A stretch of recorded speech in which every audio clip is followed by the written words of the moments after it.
ఓం నమో వెంకటేశాయ. శ్రీమహాగణాధిపతయే నమః. శ్రీరామకృష్ణగురవే నమః. సులభశూరతసిద్ధశత్రుజిచ్చత్రుతాపనః న్యగ్రోధోదుంబరోశ్వత్థశ్చాణూరాంధ్రనిషూదనః. శ్రీ విష్ణు సహస్రం 88వ శ్లోకంతో నామస్మరణ చేసుకుని భీష్మ ఉపదేశం విందాం.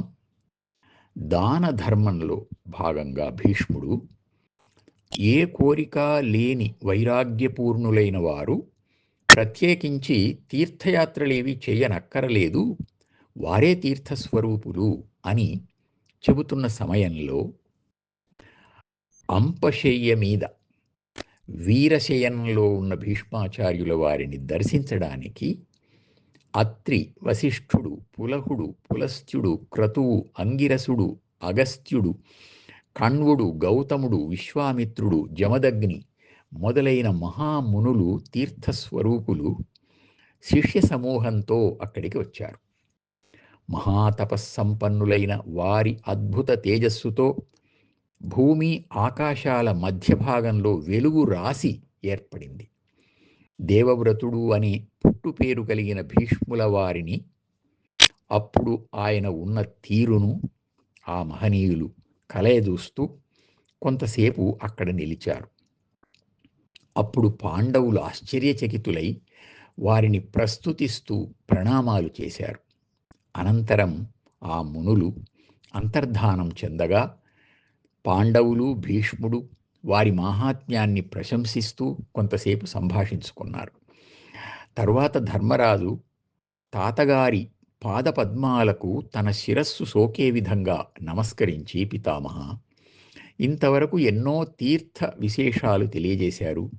ఇంకా ప్రత్యేకమైన, ప్రసిద్ధమైన, పవిత్రమైన తీర్థక్షేత్రాలను తెలుసుకోవాలని ఉంది అని అన్నాడు. ఆయన ప్రసన్న ముఖంతో, ధర్మనందన, ఉంచవృత్తి సిద్ధ సంవాదం అని ఒకటి ఉంది, అందులో ఈ విశేషాలు వస్తాయి, విను. పంట పొలాలలో రాలిన ధాన్యాన్ని ఏరుకొని జీవించే ఉంచవృత్తి గృహస్థుని ఇంటికి ఒకప్పుడు ఒక సిద్ధుడు రాగా ఆయనకు అతిథి మర్యాదలు చేసి నీవడిగినట్లే అడుగగా ఆయన గంగా మాహాత్మ్యాన్ని ఇలా వివరించాడు. ఏ ఏ ప్రదేశాలలో భాగీరథి పవిత్ర ప్రవాహం సాగిందో ఆ ప్రదేశాలు, ఆ కొండలు ఉత్తమ పుణ్యస్థానాలు. అంతేగాక ప్రత్యేకించి ఆ గంగా మాహాత్మ్యం చెబుతాను విను. భగీరథుడు భూలోకానికి తెచ్చిన ఆకాశ గంగ రసాతలం వరకు సాగి త్రిపథగా అనే పేరు పొందింది. 3 మార్గాలలో, ఆకాశం, భూమి, రసాతలం అనే 3 మార్గాలలో సాగినందువల్ల త్రిపథగా అయింది. భగీరథుని వల్ల వచ్చింది కనుక భాగీరథి అయింది. ఇక యజ్ఞం, బ్రహ్మచర్యం, తపస్సు, త్యాగం వీటి వల్ల ఉత్తమ గతులు కలుగుతాయని శాస్త్రవాక్యాలు ఉన్నా గంగానదీ సేవ వల్ల కలిగే ఫలంతో అవి సమానం కావు. గంగా జలం రవంతైన శరీరానికి సోకితే అది మన పాపకోటిని తొలగించి స్వర్గ సౌఖ్యాన్నిస్తుంది. గంగా జలంలో అస్థి నిమజ్జనం చేస్తే అది ఎన్ని సంవత్సరాలు అందులో ఉంటుందో అన్ని వేల ఏండ్లు ఆ జీవులు స్వర్గలోక సౌఖ్యాలను అనుభవిస్తూ ఉంటారు. గంగా జలాన్ని తీర్థంగా తీసుకుంటే అది ఎన్ని వ్రతాలతోనూ పొందలేనంత పవిత్రతను కలిగిస్తుంది. దేవతలకు అమృతంలాగా మానవులకు గంగా అని పెద్దలు చెప్పగా విన్నాను. శరణం లేని వారికి శరణమై వారి పాపాలను తొలగించే పవిత్ర దేవత గంగ. ఆ నదీ దర్శనమాత్రం చేతనే ఇటు 7 తరాల వారు, అటు 7 తరాల వారు పవిత్రులవుతారు. గంగా గంగా అని గంగా స్మరణం చేస్తూ ఇతర జలాలలో మునిగినా ఆ స్మరణమే పవిత్రతను కలిగిస్తుంది. దేవతలే గంగా దర్శనాన్ని కోరుకుంటారు అంటే ఇక మానవులు చేతనై ఉండి కూడా ఆ దర్శనం పొందలేకపోతే వారు గ్రుడ్డివారితో సమానమే. అంత్యకాలంలో గంగలో మునుక వేయగలిగితే అది ముక్తినే ప్రసాదిస్తుంది. గంగా నదికి ఇంత ప్రశస్తి కలగడానికి ప్రధాన కారణం అది శివకేశవుల స్పర్శతో పవిత్రమై అవతరించడమే. విష్ణుపదము వలన, విధుని వలన, సూర్యు వలన, మేరు రూపకలితుడైన విష్ణు వలన, త్రిపుర విజయి మౌళి వలన నుండి హిమనగమున నొలసె గంగా. మొదట గంగ విష్ణుపదం అనే పేరు కలిగిన ఆకాశంలో ఉండింది. అది క్రమంగా చంద్రుణ్ణి, సూర్యుణ్ణి, మేరుపర్వత స్వరూపుడైన విష్ణువును, శివుని శిరస్సును చేరి అక్కడి నుండి హిమాలయ పర్వతంలోకి ప్రవహించింది. పూర్వం సగర చక్రవర్తి అశ్వమేధయాగం చేసినప్పుడు యాగాశ్వం వెంట, అంటే యాగ సంబంధమైన గుర్రం వెంట అతని పుత్రులు 60,000 మంది బయలుదేరారు. నిజానికి వీరు దుర్మార్గులుగా ఉండినారు.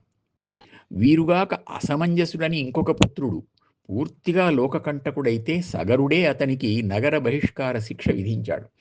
ఈ 60,000 మంది బాధ భరించలేక దేవేంద్రుడు బ్రహ్మను ప్రార్థించి ఆయన సూచించిన విధంగా యాగాశ్వాన్ని రసాతలంలో కపిల మహర్షి ఆశ్రమంలో దాచాడు.